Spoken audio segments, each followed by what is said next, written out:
You mentioned Mike LaFleur. Yeah. He's going to leave the Rams as offensive coordinator and stay in the division to become the head coach of the Arizona Cardinals. And when I was thinking earlier about, like, what team would be a good example of team that has no cachet if they were on the market, the Cardinals would be a team. Yeah, I went from the Cardinals back to the Browns because the Browns are not dysfunctional. So that was the last one. And look, the Cardinals have just been in this perpetual spiral. They've been around for 110 years. They've never had a coach more than 6 seasons. I don't know. You felt last year like they were starting to move in the right direction. I did. They started 2-0. They had close losses, and then the wheels just came off.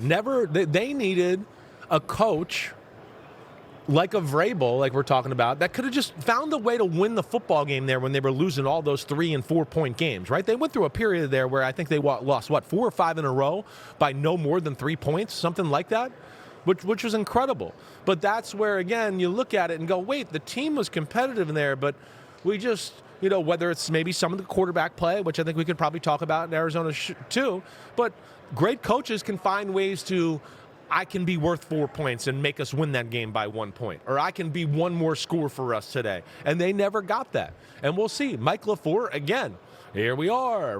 Ding, ding, ding. Come right down. You're from the Shanahan-McVay coaching tree. You're allowed to be a head coach now. I mean, that's what it is. And I think he learned from his mistakes with the New York Jets, where he probably wasn't ready to call plays and be in that environment yet, especially with the number 2 pick in the draft and have to develop him there. But then he gets to go back to the lab with McVay and learn a few things from him.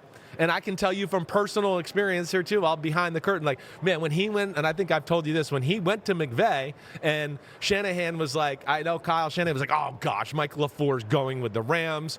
Nobody knows my run system better than Mike LaFleur, and he's going to teach Sean and McVay all my little tricks about my run offense that I don't want him to teach him, right? So Mike LaFleur gets to go there. He gets to show Sean McVay a few of the Shanahan run game tricks. Then he gets to steal from McVay's pass game and how he packages things together. And again, out of what's left out there, Mike LaFleur, I think, is exciting. He'd be the next guy down after Clint Kubiak to go, okay, he's been around some good offenses, some good teams. He knows how it's run. And I don't think the Arizona offense is too far off. They need one big-time playmaker. They're missing a big-time playmaker.